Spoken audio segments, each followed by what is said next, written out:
Hi dears, എല്ലാവർക്കും നമസ്കാരം. അപ്പോൾ ഇന്ന് ഞാനിവിടെ ഉണക്കച്ചെമ്മീൻ ഉപയോഗിച്ചിട്ട് ഒരു അടിപൊളി കറിയാണ് പ്രിപ്പയർ ചെയ്യാൻ പോകുന്നത്. അപ്പോൾ അതിനായിട്ട് മൺചട്ടി ചൂടാക്കാൻ വെച്ചിട്ടുണ്ട്. ഒന്ന് ചൂടായി വരുമ്പോൾ ഒരു 3 ടേബിൾ സ്പൂൺ സൺഫ്ലവർ ഒഴിച്ചു കൊടുക്കുന്നുണ്ട്. ഫിഷ് കറിക്കൊക്കെ അത്യാവശ്യം എണ്ണ വേണം. അപ്പോൾ ഒരു 3 ടേബിൾ സ്പൂൺ സൺഫ്ലവർ ഓയിൽ ഒഴിച്ചു കൊടുക്കുന്നുണ്ട്. ഇനി വെളിച്ചെണ്ണ വേണമെന്നുണ്ടെങ്കിൽ യൂസ് ചെയ്യാം. ഞാനിവിടെ സൺഫ്ലവർ ഓയിലാണ് ഒഴിച്ചു കൊടുത്തിരിക്കുന്നത്. അപ്പോൾ എണ്ണ ഒന്ന് ചൂടായി വരുമ്പോൾ നമുക്ക് അതിലേക്ക് ഒരു 1/4 ടേബിൾ സ്പൂൺ ഉലുവ ഇട്ട് കൊടുക്കാം. ഉലുവ ഒന്ന് പൊട്ടി വരുമ്പോൾ ഇഞ്ചി വെളുത്തുള്ളിയും ചതച്ചത് 1 ടേബിൾ സ്പൂണും പിന്നെ 2 പച്ചമുളകും കൂടി ചതച്ചത് ഇട്ട് കൊടുക്കുന്നുണ്ട്. കിരിയിട്ടും വേണമെന്നുണ്ടെങ്കിൽ ഇട്ട് കൊടുക്കുക. ഞാനിവിടെ ചതച്ചതാണ് ഇട്ട് കൊടുക്കുന്നത്. വല്ലാണ്ട് എരിവില്ലാത്ത പച്ചമുളകാണത്. അപ്പോൾ നമുക്ക് അതിലേക്ക് ഞാനിവിടെ 2 തണ്ട് കറിവേപ്പില ഇട്ട് കൊടുക്കുന്നുണ്ട്. കറിവേപ്പില ഒന്ന് പൊട്ടി വരുമ്പോൾ ചെറിയ ഉള്ളി ഒരു 10-12 ചെറിയ ഉള്ളി അരിഞ്ഞു വെച്ചിട്ടുണ്ട് ഞാനിവിടെ. അപ്പോൾ അതുകൂടെ ഇട്ട് കൊടുക്കാം. ചെറിയ ഉള്ളിയാണ് ഫിഷ് കറിക്കൊക്കെ ടേസ്റ്റ് വലിയ ഉള്ളിയേക്കാളും. അപ്പോൾ അതൊരു 10-12 ചെറിയ ഉള്ളി ചെറുതാക്കി അരിഞ്ഞത് ഇട്ട് കൊടുത്തിട്ടുണ്ട്. ഇനി അതിലേക്ക് തക്കാളിയാണ് വേണ്ടത്. തക്കാളി ഞാനിവിടെ ഒരു വലിയ 2 തക്കാളി ചെറുതാക്കി അരിഞ്ഞു വെച്ചത് ഇട്ട് കൊടുക്കുന്നുണ്ട്. അത്യാവശ്യം തക്കാളി വേണം, എങ്കിലേ കറിക്ക് കൊഴുപ്പ് കിട്ടുള്ളൂ. അപ്പോൾ അത് വലിയ 2 തക്കാളിയാണ്. അതൊന്ന് നമുക്ക് വഴറ്റിയെടുക്കാം.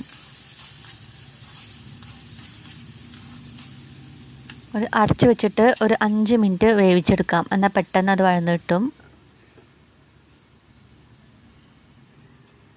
അപ്പോൾ നന്നായി വഴന്ന് വന്നിട്ടുണ്ട്. തക്കാളിയൊക്കെ നന്നായി ഉടഞ്ഞിട്ടുണ്ട്. നമുക്ക് അതിലേക്കുള്ള മസാലകളൊക്കെ ചേർത്ത് കൊടുക്കാം. ഞാനിവിടെ ഇപ്പോൾ ഒരു 1.5 tablespoon chilli powder, Kashmiri chilli പൗഡറാണത്. അപ്പോൾ ഒരു 1.5 ടേബിൾ സ്പൂൺ ചില്ലി പൗഡർ ഇട്ട് കൊടുക്കുന്നുണ്ട്. ഒരു 1/4 ടേബിൾ സ്പൂൺ മഞ്ഞൾപ്പൊടി, ഒരു 1.5 ടേബിൾ സ്പൂൺ കൊറിയണ്ടർ പൗഡർ, ഒരു 1/4 ടേബിൾ സ്പൂൺ ഉലുവപ്പൊടി, 1/4 ടേബിൾ സ്പൂൺ ഉലുവപ്പൊടി കൂടി ഇട്ട് കൊടുക്കണം. അപ്പോൾ അതും കൂടി ചേർത്തിട്ട് നന്നായിട്ട് ഇളക്കി കൊടുക്കാം. മസാല അടി പിടിക്കാതിരിക്കാൻ ഫ്ലെയിം ഒന്ന് കുറച്ച് വയ്ക്കുന്നത് നല്ലതാണ്. അപ്പോൾ ഒന്ന് ഇളക്കി കൊടുത്ത ശേഷം നമുക്ക് അതിലേക്ക് പുളിവെള്ളമാണ് ഒഴിച്ചു കൊടുക്കേണ്ടത്. അപ്പോൾ ഞാനിവിടെ ഇപ്പോൾ ഒരു നെല്ലിക്ക അല്ലെങ്കിൽ ചെറിയൊരു ചെറുനാരങ്ങ വലിപ്പത്തിലുള്ള പുളി ഇവിടെ കുതിർത്തി വെച്ചിട്ടുണ്ട്.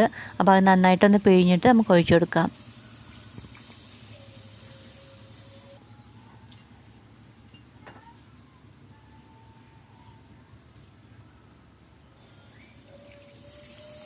അപ്പോൾ ഞാനിവിടെ പുളിവെള്ളം ഒഴിച്ചു കൊടുത്തിട്ടുണ്ട്. നമുക്ക് നന്നായിട്ടൊന്ന് ഇളക്കി കൊടുക്കാം.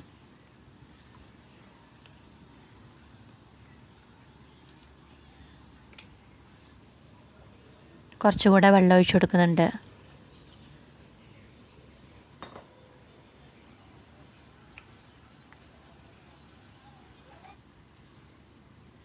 ഒരു 1/2 ടേബിൾ സ്പൂൺ ഉപ്പ് കൂടെ ഇട്ട് കൊടുക്കുന്നുണ്ട്. ഉപ്പ് കുറച്ചിട്ട് കൊടുത്താൽ മതി, കാരണം ഉണക്കമീനാകുമ്പോൾ അതിൽ കൂടെ കുറച്ച് ഉപ്പ് ഉണ്ടാവും. അപ്പോൾ അതുകൊണ്ട് ആവശ്യത്തിന് ഉപ്പിട്ട് കൊടുത്താൽ മതി. ലാസ്റ്റ് നോക്കിയ ശേഷം ഉപ്പിട്ട് കൊടുക്കാം.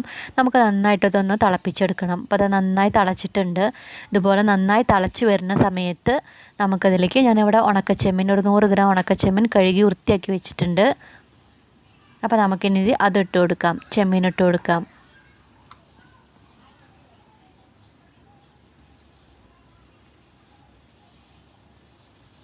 കറി നന്നായി തിളച്ച് വരുന്ന സമയത്താണ് ചെമ്മീൻ ഇട്ട് കൊടുക്കേണ്ടത്.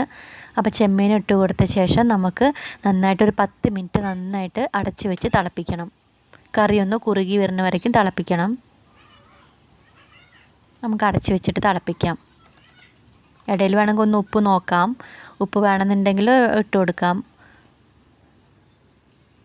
ലാസ്റ്റ് നോക്കിയിട്ട് ഇട്ട് കൊടുക്കുന്നതാണ് നല്ലത്. ഇപ്പോൾ നമ്മുടെ ഇവിടെ കറി നന്നായി തിളച്ച് കുറുകി വന്നിട്ടുണ്ട്.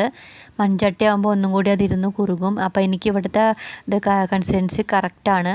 അപ്പോൾ ഇനി നമുക്ക് ലാസ്റ്റ് അതിലേക്ക് നല്ല ടേസ്റ്റിന് പച്ച വെളിച്ചെണ്ണ ഞാനിവിടെ ഒരു 1.5 ടേബിൾ സ്പൂൺ ഒഴിച്ചു കൊടുക്കുന്നുണ്ട്. പിന്നെ ഒരു തണ്ട് കറിവേപ്പില കൂടെ ഇട്ട് കൊടുക്കാം. അപ്പോൾ നമ്മുടെ ടേസ്റ്റി ആയിട്ടുള്ള ഉണക്കച്ചെമ്മീൻ കറി ഇവിടെ റെഡി ആയിട്ടുണ്ട്. ഏത് പച്ചമീനായാലും ഏത് മീനായാലും ഇതേ രീതിയിൽ തന്നെ പ്രിപ്പയർ ചെയ്ത് നോക്കിയൊക്കെ നല്ല ടേസ്റ്റാണ്. അപ്പോൾ എൻ്റെ ഈ റെസിപ്പി ഇഷ്ടമായിട്ടുണ്ടെങ്കിൽ ലൈക്ക് ചെയ്യാനും ഷെയർ ചെയ്യാനും സബ്സ്ക്രൈബ് ചെയ്യാനും മറക്കരുത്. See you again. Bye by.